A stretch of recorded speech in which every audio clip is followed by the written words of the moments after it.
makes me kind of long to understand this character more than just a straight villainous villain, you know? Okay, closing the chapter on that. Ripple is out there in the world. If I'm meant to do something more there, then my phone's going to ring. Not in 3, 2, 1, but you just don't fucking know in this world. You don't know. I didn't know Kevin Costner was going to call me and say, "You want to play a wannabe serial killer?" I was like, "Yeah, of course I do." And he said, "Come to my sandbox and let's play." And we did. And we made a great movie, Mr. Brooks, a holiday classic. And you know who's called it that? Just me. Only I have deemed it a holiday classic. But hey, whatever. It's my fucking ride, and we're all on it. What's up, Bragg? What is going on, Dane Cook, my friend? How are you, sir? Dude, I'm just prattling on. I'm fucking, I'm all about solutions, and we're yapping in here. We're talking shop. We're talking life. I'm not sure how much of the conversation you've been a part of, but I've been here for a little bit. It's been fun, man. It's been a lot of fun. So I have 3 things, and I'm going to keep them short. One of them was a question from my wife, who's here, so she'll count as 2. So, but first and foremost, I wanted to talk to you about this role that you were just talking about. I know you said you wanted to close the chapter on it, but anytime you've got somebody in casting who's saying, "I'm not sure you can play this role," I want you to point them back to the scene from My Best Friend's Girl when you're standing at the urinal next to the bride's father. Yep. And you darkly look over at his cock and you say to him, "Oh, look at that hog. I want that in my mouth." I have never laughed so hard in my entire life. Yeah, that was obviously improvised in that moment. That was an unscripted moment of me just going in there and seeing if I could say something that was just so fucking unprofessional. I take every opportunity to use that in proper company, obviously, just because it's so fucking funny. Oh shit, man, you got me laughing. All right, well, I'm glad that's the line that means something to you. Well, I'm a big stand-up fan for a long time, and I just love your comedy. But anyway, thanks, I'll move on to the question. What do you got? So here's what my wife said, because apparently she thinks you're hot or something. But what she said was, "Have you ever been in a hall pass situation where somebody was just kind of openly stated to you that you would be their hall pass if they had the opportunity?"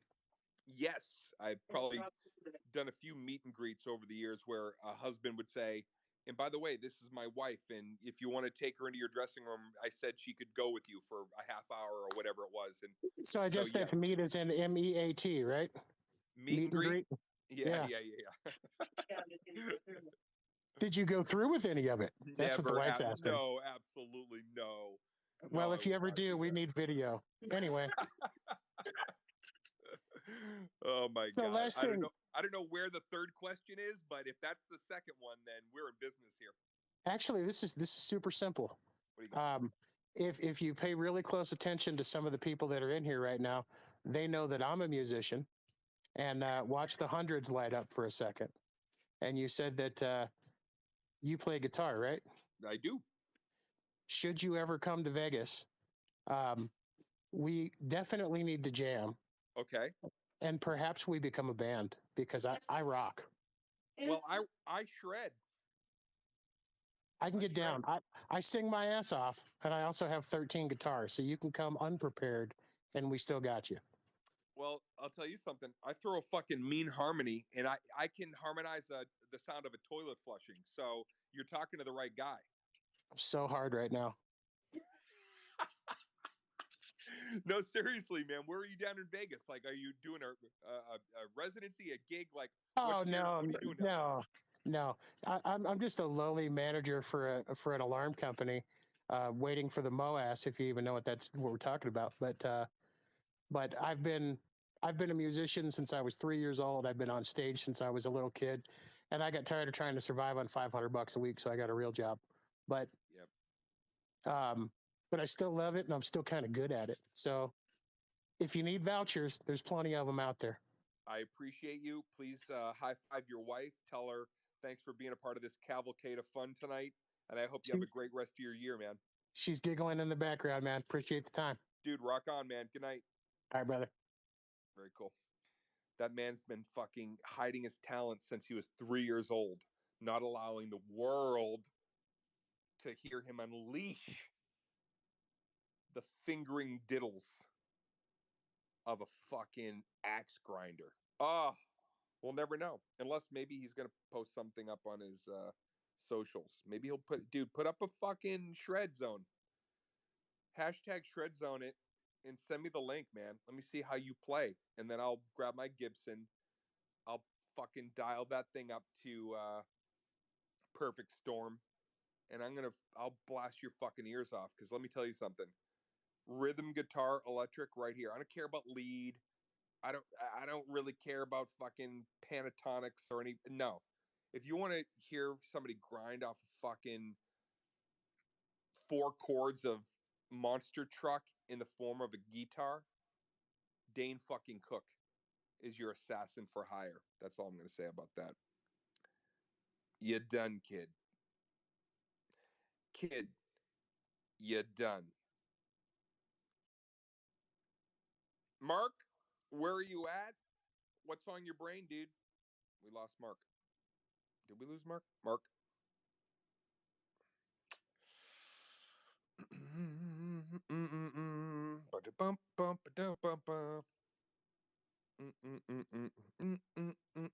James. James What's and the up? Giant Peach. What's up, dude? What's up? I'm down here in Houston. So if you had to pick one Anthony to side with, who would you take? Carmelo Anthony or Casey Anthony? One Anthony to side with, Carmelo or Casey. What the fuck is this question? I'm gonna go with Just Carmelo. pick one. All right. I'm gonna go Thank with you. All right, thanks, James. Have a good night. You too. I needed that. I definitely needed that fucking weird question. I guarantee you at some point tomorrow during my day, that question's gonna pop into my head, and I'm just gonna fucking guffaw. Listen. Somebody just wrote me back channel. I want to get into the podcast game. I get it. You guys, there. I won't you're naming some people, dude. This podcast, you could be better. And it's not about being better. I get it. Some of the podcasts that you guys have named, they're awesome, and a lot of those guys and girls are great. I know I would bring something to that realm, which is untapped. I know it. I know you know it. I'm not even going to say it, but we all know the special sauce. And don't go dirty in your brain. We all know the secret formula that I would bring to it that would distinguish my podcast. So stay tuned. More to come. But if I enter into the foray, I'm fucking bringing my retaliation sword, and I'm taking over. You know it. I'm bad at a lot of things in life.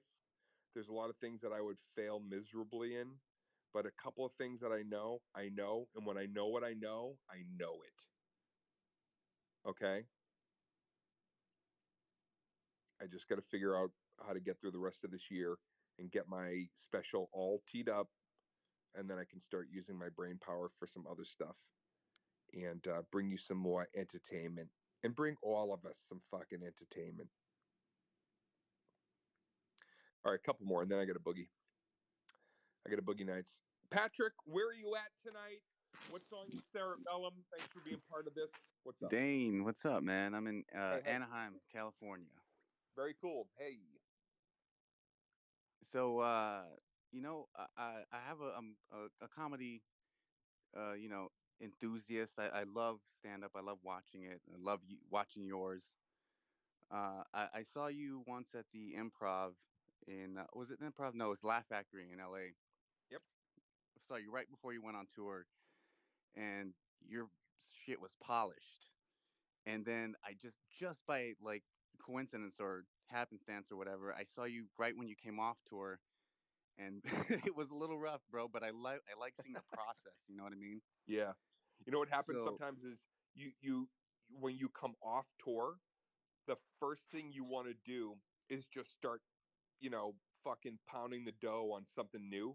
yeah, And I don't know if a lot of people realize this, but the club is where you go to, yap and try to figure out, like, is this even worth working on in the first place? But you're not going to know until you like just spit it out on stage. So sometimes the audience has to suffer through seeing you come off a tour as a comic and go like, all right, I don't want to talk about that same shit I've been doing for a year. Mm-hmm. And you probably saw that. You probably saw me go up there with the notebook, and I probably said this a lot. What else?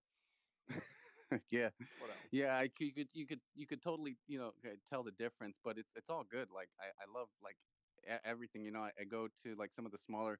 Well, I've been to some of the smaller clubs and seen like big names like just trying shit out, and it's like Yeah, so cool. And then I go to like a night at someone's doing a special or someone's like not a headliner, but it's known that they're going to be at a certain club and they're there. Everybody's there to see them, and their stuff is tight, yeah. and I like the whole thing. So like what I want to ask you is like a lot of comedy kind of comes from pain and from rough experiences. Do you know like what's driving you, like what's driving that, like the experiences from your like past or your childhood or what have you, like that wasn't so great, that's like that's getting pushing you on stage or like driving the bits? Sure. Yeah, I think the first thing that came into my mind when you said that, the very, very first thing I thought of is wanting to make my mom laugh because we were in a hardship moment. And when she was laughing, I felt safe. I felt like we were going to be okay as a family. And so, first and foremost, I knew comedy was an escape from pain. Okay. Yeah. So, because we dealt with, my dad drank and a bunch of stuff I talked about earlier. And my mom was also phobic. My mom suffered from agoraphobia and a few phobias and was asthmatic. So she would have a phobic moment, and then she couldn't breathe, and it was scary shit, man. It was like I didn't know if my mom was going to die in the car one time because she didn't have her prednisone. So first and foremost, it was like making my family feel okay, healed. And then second to that, very close, was I was such an introvert and I felt so insignificant in the world outside when I wasn't like home comfortable making myself or my family laugh, or whatever I was doing back then to live in my imagination. When I had to be in the real world, I hated feeling insignificant.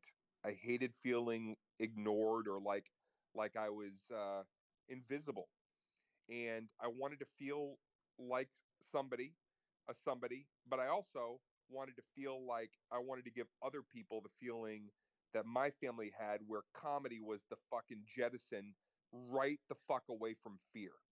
Mm-hmm. And that's who I am to this day. It's those two things. It's still wanting to show my mom, God rest her soul, that I'm gonna do something to make myself feel okay and feel like my family feels safe through humor. And it's also knowing that hopefully I can help somebody else transport out of a dark corner into something that feels more recognizable through laughter. Yeah, yeah, that's interesting, man, because like I mean I feel that here in my own family, in my own family situation, where it's like something happens, we're going through something, and it's like I'll try to make a joke of it. That's how I kind of deal with things. So it's like so relatable. You took it to a whole other level and became like a professional at it. But it's something I think a lot of people can relate to, is like defusing things with humor, painful I things like that. I like with that, Patrick. You're right. That's it. Diffusing. yeah, yeah. Man, I'm so glad. I like that. I'll just leave it at that. Dude, you're awesome. I don't know what this is. I was on Twitter and just heard you start talking. I don't know what I clicked on, but to to find myself here like kind of talking with you is amazing, dude. So thank you for spending some time with us. Patrick, it's my pleasure, and I hope you have a good rest of your year and happy holidays, all that good stuff. 2022, man. Let's make it a great one. Thanks, my man. All right. I'm going to continue to say that and think that because I know everybody is talking about COVID and variants, and it's real easy to kind of get sucked into the fucking maw again of, are we going to have a, like, I don't want to subscribe to that. And I really want to just think of ways that are going to continue to make us feel like we feel in here, which is closer. I need to feel that, because if I feel the other way, then I'm just going to go into a fucking death spiral. And I hate being in ruts, because I like being motivated. I love it. I wake up most days motivated. When I start to feel that circle in the drain moment, I'm like, oh man, I need people.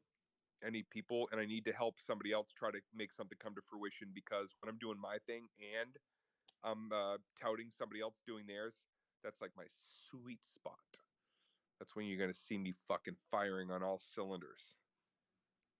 Because then you got skin in the game from you, and you know that you've got skin in the game with somebody else, and you got to be front and center for them on their journey. Ooh, it's good stuff. It's like being in the driver's seat and the back seat. It's like being in the driver's seat and the back seat, yelling at them what you want your order to be at the fucking drive-through, and reminding them extra ketchup, extra, and they go, I know, I know, and then you're like, well, now let me drive, because it's time for me to drive towards my dreams. And then you get in the fucking back seat, and you forgot the napkins, you fuck. Dalton, you've been in here for a minute. I seen the name Dalton spinning around the fucking dais. Dalton, where are you from, and what's on your mind? Oh, I'm up here in Astoria, Queens. Cool, man. Thanks for swinging in. Yeah, thanks for having me, man. I got to be honest with you. I'm actually I'm actually a comedian myself, and I got to say it's cool to see you doing this cuz all right, so I when I saw Spaces, whenever they started it, I started using it just playing around cuz I was bored, and a lot of the people that I work with, my podcast hosts, and everybody's been giving me shit about it. Yeah. And your name is, I'm like, guys, didn't we see Dane do this? Dane Cook do this when we were kids, just playing around the internet, and I don't know. So I feel vindicated. Cool, man.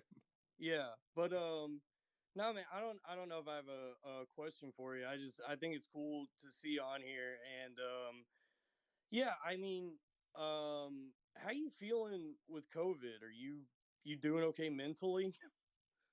I came out of my spin, man. I probably hit my rut mid, like 6 months into it initially, and it was weird. It was just being away from the stage. I was supposed to be celebrating a 30-year victory lap, and instead I was celebrating a fucking early retirement when I had more vim and vigor, and I was ready to go, man. I was, and so I was on a high, because I was like, man, I'm at my I'm a seasoned professional finally after all these years, and then it was just like stalled. So I'm good now. I definitely think what helped me a lot was just trying to kind of help my community a little bit, and some things that I like to do that I don't really like to talk about as much, because it makes me feel weird to be like, you know, I don't like to be a braggy person. I just like to help, man. Yeah, yeah. I'm a worker bee. I'm like, I like to do my shit, and when I'm doing it, I want everybody to know about it, and I want to do it to the highest caliber. But then when I'm off stage, um, I love solutions for other people and helping them try to figure some shit out. So once I had that, and I was doing that over COVID and helping talk some other people off the ledge, their own ledges, I felt more purpose. And I'm happy to say that I'm in a good space, man. I'm really happy right now. That's cool, man. Yeah, I wanted to I don't want to take up too much of your time, but I wanted to share something with you. What do you got? So I've been listening here a little bit, and I heard you mention that your mom has passed away, and I want to say I don't know when that happened, but condolences, because the what's happened to me over the last 8 months, it's been a lot of synchronicities and also tragedies. um, Back in April, my childhood best friend, we grew up together in a town called Springtown, Texas. Okay. He was killed um, on the job. He was an electrician, and due to some faulty wiring in a light fixture, he got electrocuted to death. Hmm. And so there were a lot of things in the world of comedy that happened to me after that that led to me and my podcast just doing Skankfest this November. And so the emotions have been conflicted Right. Because I don't know if you know Lewis at all, Louis J. Gomez, but he's been a good dude to me and my friends in all of Good. this, and he brought us in and brought us out to Skankfest. He asked me to do Legion of Skanks like 3 days after I got back from the funeral, and I, the headspace I've been in since my boy died, I've made a real ass of myself publicly a lot, and I'm very grateful to just be alive at this point and kind of Yeah, doing well, okay for it myself. sounds like you know you went through, as we do in the 7 levels of grief. You know, man, you lashed out. And sometimes it's like it's just about needing the right tools so that you can move around this world with without being disparaging and right without hurting other people because you're hurting, and it's especially as a performer, it only makes sense. And I did the same thing after my mom passed away. I'd get on stage and I was saying fucking really outlandish stuff, and part of it was because I just wanted to get that fucking feeling out of me, that pain. And Yeah, so I think the best thing that you can do, man, and I mean this even though cue the cheesy music, is you got to be able to like bring what happened with your boy into your routine, and you got to be able to find the humor in it. You have to, there and are I think your friend would want that too, because they're gone. And at a certain point, I think even wherever we level up to, I'm sure that my mom or whoever is there going, oh, you should have made a joke about it, I'm already dead, I'm gone. It's well like you have to to be find honest the humor in it. with you, that's kind of I kind of got the tragedy plus time equation wrong on this, because when I did Legion of Skanks after the funeral, I just immediately talked about it and was like cracking jokes, and it was like it was a really I'm very proud of that episode. Like it did it was a good opportunity for me, and it Yeah. gave me a whole new audience. But like when everything settled down and the shock kind of wore off, I was in this weird realm now where I was all of a sudden, which you've dealt with, introduced to comment sections as I'm like grieving, like dealing with the most painful thing I've ever dealt with. Right, And but you know what, Dalton, the comment section is people grieving.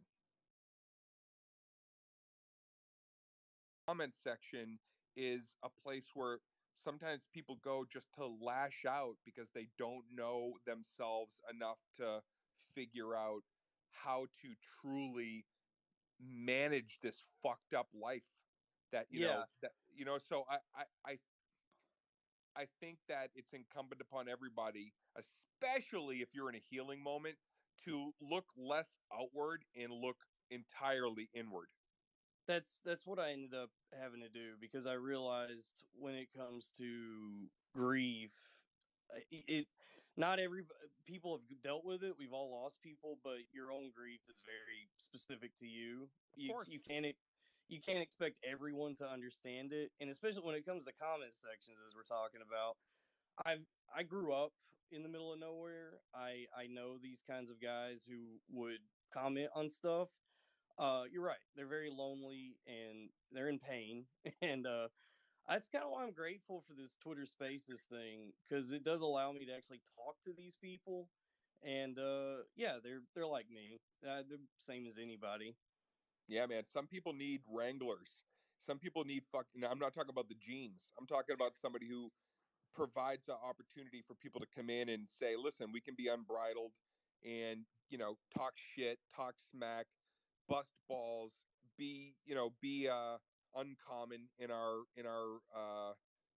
conversation." But really, at the center of all of that, it's like if you're coming together to find ways through, then to me that's win-win-win. And by the way, the comment section, let me tell you something about the comment section. This is fucking wild. This is how old I am now, how long I've been around. Okay. Those same comments in the comment section are followed up by beautiful sentiments years later from the very people who say to me, I wrote something to you that has eaten at me for years and I want to apologize. And then they go on to explain that they were suicidal, that they were molested, that they had trauma, that they didn't realize that they were behaving that way because of something, you know, a chemical. I've heard every kind of apology from the comments. So, dude, when I see a bad comment, you know what I see now, Dalton? I don't see it. I'm like Neo in the Matrix. I just see numbers. Yeah. I see Can I? I see pain, I see love, and I don't look at it, and I certainly don't accept it as it's about me at all, because it's absolutely not about me at all. Yeah. Can I tell you something funny about that? But I'm gonna Uh, go, Dalton. Actually, I got a boogie because I okay. can't Yeah. Yeah. Yeah. because I would let's part two this. I hope you come into another chat because I do want to grab a couple more quick ones before I boogie. But Dalton, Yeah. I appreciate you coming in here and thanks for sharing. And I'm glad that we got a chance to chat about this because I think it's important to talk about grief and how we overcome it. And a lot of overcoming grief is acknowledgement and humor. Yeah. I appreciate you, man. Thank you. Dalton, have a great night, man, and happy Yeah. New Year. Yeah. Thank you. Bye. You know, every single one of these people that has come up and shared space, man, I trust me, I wish I could clone myself and like all these conversations, they're they're excellent. It's like I want to keep going, but I also realize that you know, there's a bunch of people that want to try to get a quick question in, and man, we got a full room of people. I don't even know how to tell how many people are in these rooms, but it feels like there's a shitload of people. I can only say thank you guys all so much for swinging in and hanging out for a little bit. Really, really cool of everybody. Okay, I see India has her hand up. India, thanks for coming on in. Where are you at tonight, and what is on your mind? Hi, Dane. I'm in LA, but I'm from Boston. Cool. Well, I grew up in Worcester actually, but I wanted to say hello. You would never remember me, but I met you a couple years ago at the Laugh Factory, and I I'm actually Doug Stanhope's niece. Is that right? Yeah. So I I am a love Doug. comic, and I so getting to the question though, because I know you do have to go, but years ago I opened for Doug at the Wilbur in Boston, and I had just started out. This is maybe 10 years ago when I was just starting in comedy. It was like maybe 2 years in, and I was like terrified. And he could tell I was nervous, and he's like, all right. Listen, if only half the people in the audience laugh, you still have like 500 people laughing at you. And I was like, wait, what? And I just got so like this weird relief came over me. And I never forgot like little things like that. Like, when like a veteran comic will say this awesome thing to you. And I wanted to know if when you were a younger comic, if you had any things said to you by a veteran comic that stuck with you like that did. Oh man, yeah. I mean, I definitely have over the years kept copious notes and things that people have said and things that have impacted me. So many, so many. Wow, I don't even know where to begin with that because I feel like I do. I feel like I have like a treasure trove. I actually would like to share something. I've talked about this a little before, maybe over on Clubhouse, but it wasn't a veteran comic. It was a fellow comic, but I came up with Patrice O'Neill. Okay. And I was 1993. Yes, I'm a time traveler. I've been to the year 1993 for all the young No, that's people in fine. here. I was probably watching Power Rangers, but keep going. And so there I was sitting with Patrice, and it was my graduating class, and Bill Burr was, there, and a lot of gigs with Patrice and Billy, and it was a few years in, and man, Patrice was already just, for people that don't know, Patrice O'Neill passed away some years back, 42 years Yeah. old, and he was just a master craftsman right out of the gate. He had something real special. He was kind of like the way we say about like Chappelle, how Chappelle's like a, you know, a transmitter. Patrice had that same thing. It was beyond comedy. And anyway, I was kind of struggling, and I was funny, but I don't know, something was just lacking. And Patrice Hmm. grabbed my arm. I came off stage, and he goes, "Man, He pulled me in close. He goes, I know what's going on with you up there. Like he's almost like he read my mind. I go, what? He goes, I know what is going on with you. I said, what? And he goes, you got to be the fucking truth. You got to be the truth. Now, keep in mind, this is a kid who, struggled with feeling present, feeling insecure, so many, a myriad of different, self-loathing and just a bunch of concrete slabs that were on top of me that I was still trying to, Yeah. remove. But I was funny out of the gate and stand up, and that was my safe haven and where I felt like I flourished. And yet I wasn't being as present as I could be. And Patrice O'Neill said something that not only changed my comedy career instantly, like the next set, but it also just changed my life. It changed who I am as a man, as a friend, as a boyfriend, as family, which was like, I want to live in the truth in every way, shape, and form.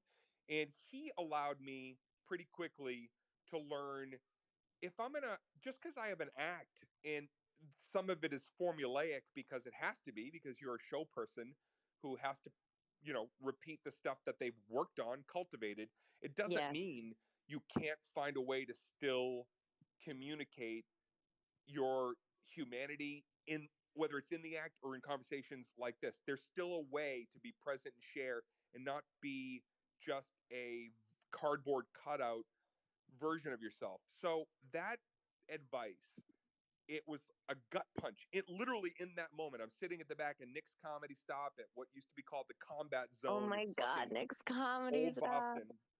You know the spot, right? It just fucking smelled like mold and liquor that was poured on the floor 20 years earlier during a There's like fucking bar fight with a almost mob as much boss. water in that alley as the bathroom at the Improv. Yeah, I know. Exactly. So there I am sitting in those old fucking shitty red leather chairs with Patrice's big fat hand grabbing my arm. And when he said that and said, be the truth, and I processed it and we talked for a little bit. And of course, I knew what he was doing, and I was watching other comics that I thought were being really prolific and doing improv and being like off the cuff and really real. Right there, I was like, okay, I'm going to allow myself to bring my true mood of the day, and I will encapsulate my routine with how I feel. So if I'm in a shitty mood, I will go up there and say, hi, everybody. You're not going to get the best of me tonight, but I'm still going to give you my act. And they laugh Yeah. because they connected with the truth.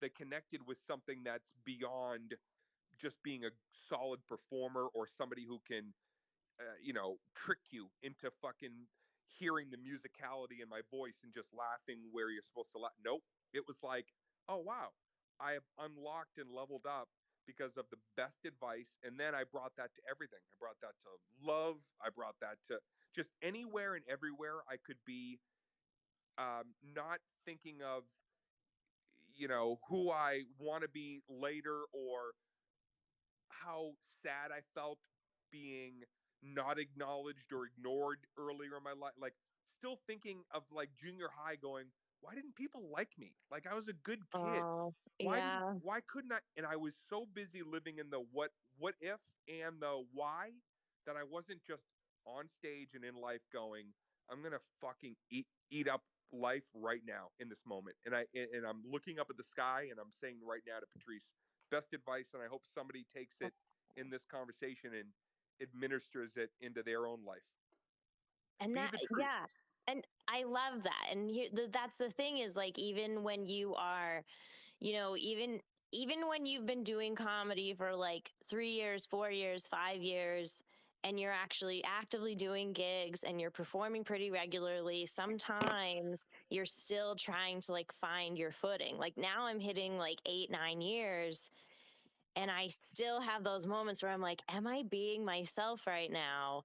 Right. Like or when you're going through writing new material and you're like, is this something that I really like? Yeah, this is like a kind of an okay bit, but like, is this really like me? Is this authentically me? Like, and that's what they talk about when they're saying find your voice. It's like, But you're talking about your experience. You want to be yourself. The audience can tell when it's not really you up there, or they can tell when you're not feeling comfortable. Right. Truly. But in that moment, though, if you're really in your head and you're thinking those thoughts, I guess the advice Patrice would give, or I would give now in my life, is like, you got to dump it.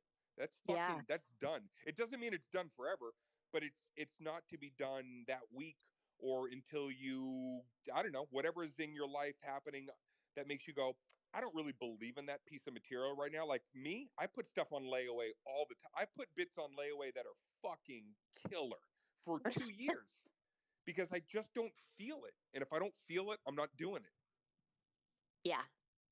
That's I it. hear that. So, and I think that bring that to every quadrant of your life, and I promise you that you will be thankful later, because even if you're in a low moment, nothing better than being in a shitty moment but knowing you are the realest motherfucker in the room. Especially in Los Angeles.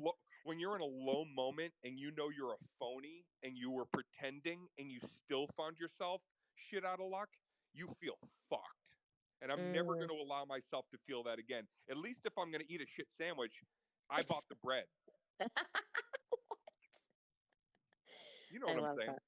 I know. I do. It's just that acknowledgement that there's going to be shitty years and lean years and traumatic 100%. years and grieving years, and then there's going to be moments of your life that are going to be like gifts just for you, and you're only going to really appreciate what all of that means if you're your true version of yourself and you're living fucking present and allowing yourself to be the real unadulterated version of you. Your family doesn't need to like it. The people don't like it, they can go, but don't be phony and don't not be real and don't not be outspoken and don't not fight for the things that you want in your life, because if you're off kilter and you're living false, it's gonna suck. I promise you that. So for Patrice, be the truth. Live in the truth. Be the truth. Live the truth. Fuck the Be the results. truth, If dude. people don't like it, if people come and say, I don't like this version of you, well, fuck off. I don't want the person in my life who doesn't love and understand I'm a different individual from you. I'm not here to placate you. I'm not here to just say the things you need me to say so your version of life is better. That's not the game. The fucking thing is sharing space with people that can be prickly, can be a little uneven, can be sometimes swirling in romance, and allowing yourself to go like, I accept that person completely and fully because they're living real. They're living the truth. That's the people I want around me. Those are the people that are around me. And I love it. And I love my life for the reason of Patrice telling me, don't be a phony motherfucker. Be the truth. Amen, man. I hope you have a great night, India. You too. Thank you so much, man. All right. I'll see you around. Bye.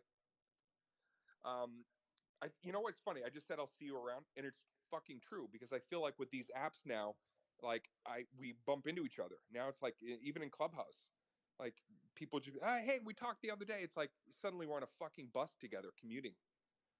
All right, I'm pouring some dog food. A couple more quick questions. I wish I could get to everybody, man. I love this group in here. And some of the back channel comments that I've been getting are just really awesome. So, gracias. All right, here we go, pups. Sorry. Okay, question time. One more.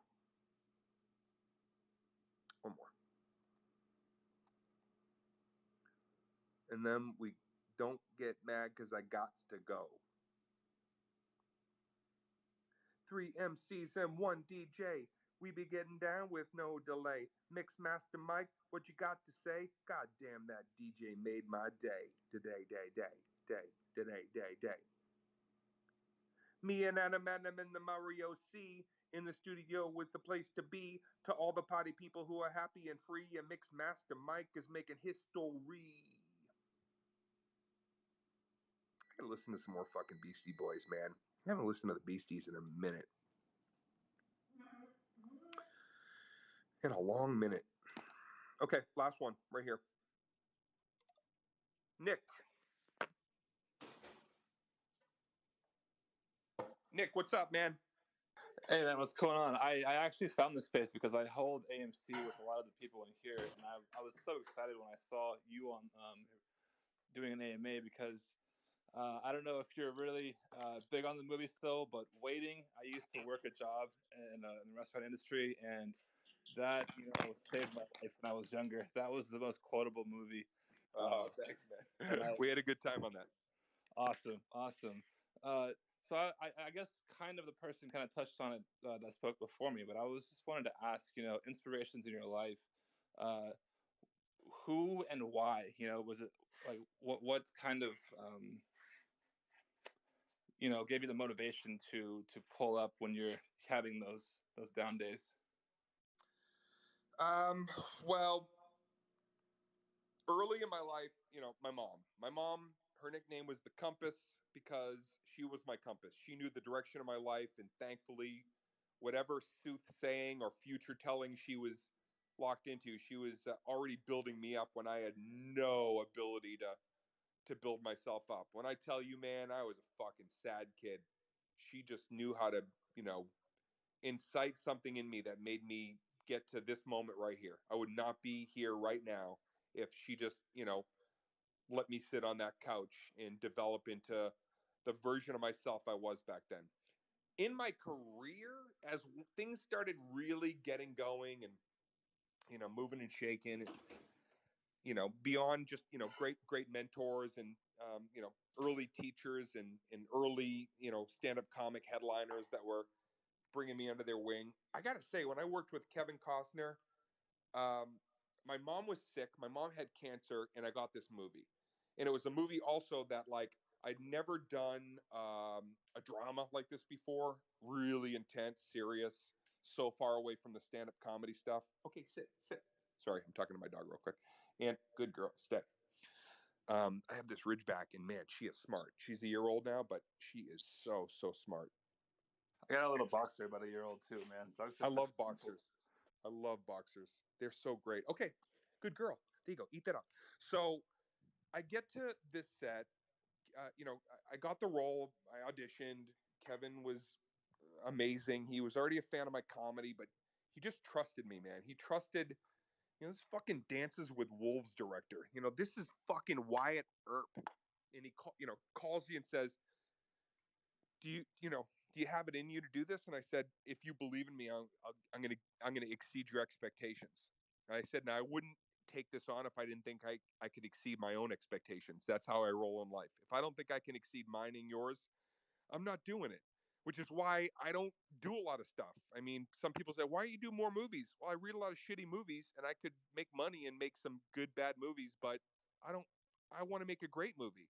And if I have to wait or write it, then I'd rather do that. So here Kevin Costner fucking comes along, and yet my mom is dying, but I want to be on this adventure, and she of course wants me to. She's like, I want you to go do this movie, and I want you to show people what you got, and all this great beautiful sentiment and synergy with my mom and I. But every day I went to set, I learned something from that man. I don't think he even and I've told him, but I don't think he even really realizes how much he, at that moment in my life, how much I needed that, how much I needed that kind of belief from somebody who was so incredibly talented and just beyond. This guy did Tin Cup, this guy did Bull Durham, this guy did Field of Dreams, this guy was in fucking The Untouchables, this guy directed Dances with Wolves, this guy was in fucking Wyatt Earp. I mean, dude, he is a treasure, man. Kevin Costner is a in Yellowstone now. So to share space with him and to have him believe in me, and every day have him and I communicating, and him asking me questions and asking me how to help develop a scene or and I'm learning about camera technology, and I'm watching the way he directs, and he's asking me, and I'm giving input, and he's making me believe in myself even more. He's building me up by saying, Dane, what do you think? What do you think about this and this and this? And it was just beyond just the character study that he was. And then one day I was sitting on the set, and it was having a bad day. My mom was really sick. It was bad, really hard, one of the hardest moments of my life because I didn't want to be on a fucking set making a movie, even though I didn't think it was a bad movie. I was excited. I just didn't want to be there. I wanted to be with my Or mom. just kind of somewhere else. Yeah. Yeah, Nick, it was like I just wanted to be with my mom. I just wanted to be sitting with her. The original version of young DC, 7th grade. Just make my mom laugh. That's the only audience. Make her laugh. The whole world's okay. When you said that, I that really resonated with me because there's something special about just making mom laugh. The best. I feel that.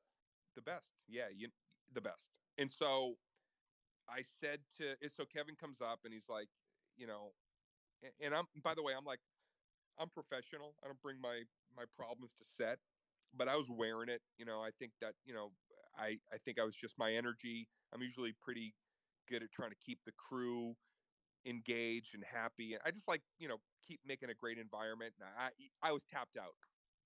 And he came up and he's like, "What's going on?" And I was like, "I'm just I'm just got some stuff and, family stuff." And he's like, "Well, what is it?" And long story short, I shared with him what was really happening. And I'm like, "Yeah, I'm living this dream, and this kid from a welfare family out of Arlington, and now I'm living this fucking cool dream and doing this. But there's my mom, and she's dying, man. My mom is not going to make it." And man, he looked at me.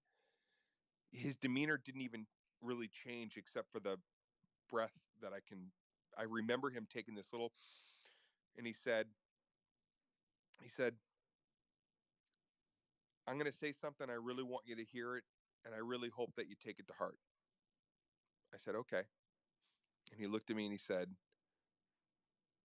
"If you're going to be a person who's going to take big bites out of the universe, every once in a while, the universe is going to take a big bite out of you." And it was so beautiful, man. And I got it. I really got it. And I understood the pendulum swing that I was on. I didn't have to like it. I certainly was still like, so hurt and sad.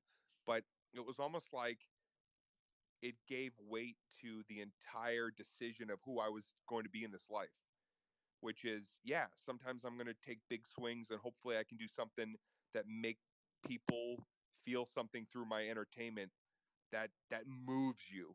And yet that the pendulum always has to swing back. As great as something can be, it always swings back, and it swings back equal. And I understood in that moment, like, this is life.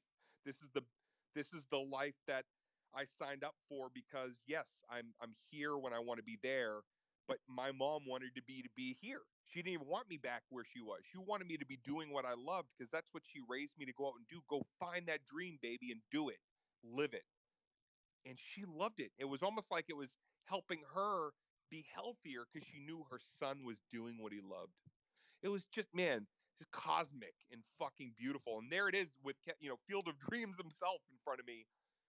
And for that reason, and for the purpose of this whole incredible evening in chat, I think I'll leave it with that. And I think I'll also say it again, because I think it's important to know that if you're going to be that person in this conversation listening in, who writes down, takes that pen and paper after, and wants tomorrow to be the first day of the rest of your life, and maybe you want to get on a journey like I'm on, or some of the other people that you've listened to is on, you got to realize that if you're going to take big bites out of the universe, every once in a while the universe is going to take a big bite out of you. And understand that just means, even when that big bite comes out of you, guess what? That pendulum swinging, and don't fucking not grab onto it and ride it right into the light. That's it, everybody. I got a boogie on down. Nick, thank you so much, man. Appreciate you coming in. Thank you for sharing such a personal story. That's always really good stuff, man. I appreciate it on a real personal level. You said it was beautiful, man. So, dude, I thank you, man. Nick, that means a lot. I'd bro hug you if you were here. Thank you for that, man. Well, hug it out, man. All right, hey, and to everybody, thank you, guys. I can't believe so many people are in here. I'm kind of honestly like, I can't believe it. I mean, this has just really been really, really cool and gratifying. And I talk too much. I definitely feel like I probably over talked a little tonight, but that's okay. I feel like there was some good stuff, both questions and some laughs and some comments, and concerns, and for all that combined, I'm glad we did it, and we'll do it again. So stay tuned, follow me. I don't know if there's any little bells or subscriptions. I don't even know if there's anything like that in here, but you know where to find me. And I hope you have good holidays if we don't catch each other. Enjoy the rest of them. Fucking let's go into 2022 and let's get after it, man. Let's get some good shit going. All right? I hope that everybody has a prosperous rest of your year into 2022. All right, I got to go. Bye.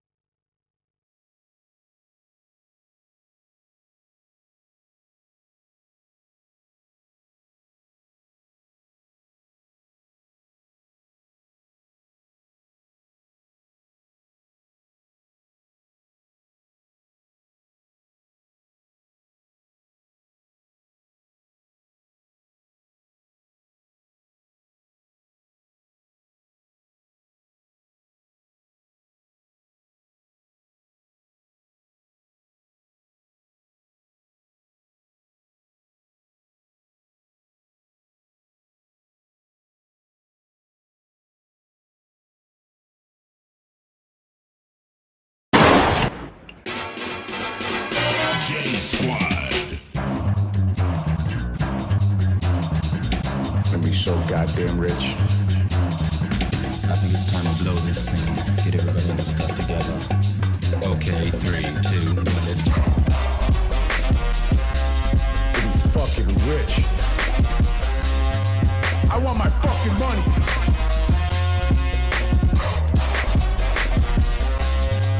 Griffin, I want my fucking money. Yo, motherfucker.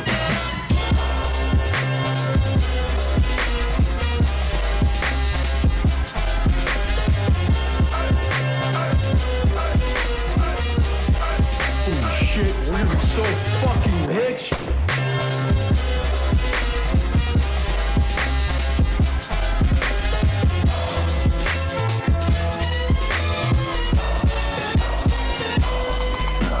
Damn it, we're gonna be so fucking rich.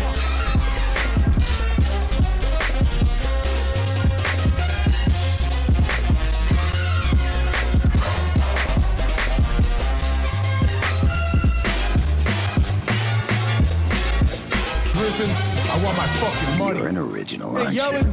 give me the fucking money.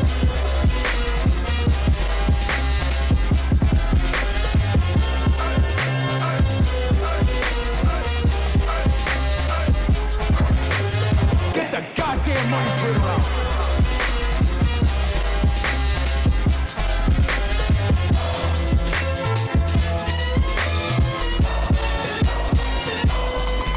Great.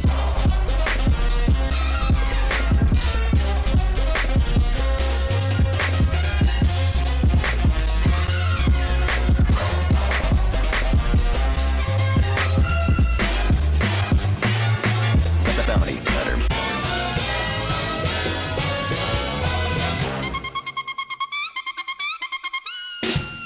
We're gonna be so fucking rich. Get the goddamn money printer out. Gary Gensler, I want my fucking money. Money. Money. I want my fucking money. Gary Gensler, I want my fucking money. Money. I want my fucking money. Gary Gensler, I want my fucking money.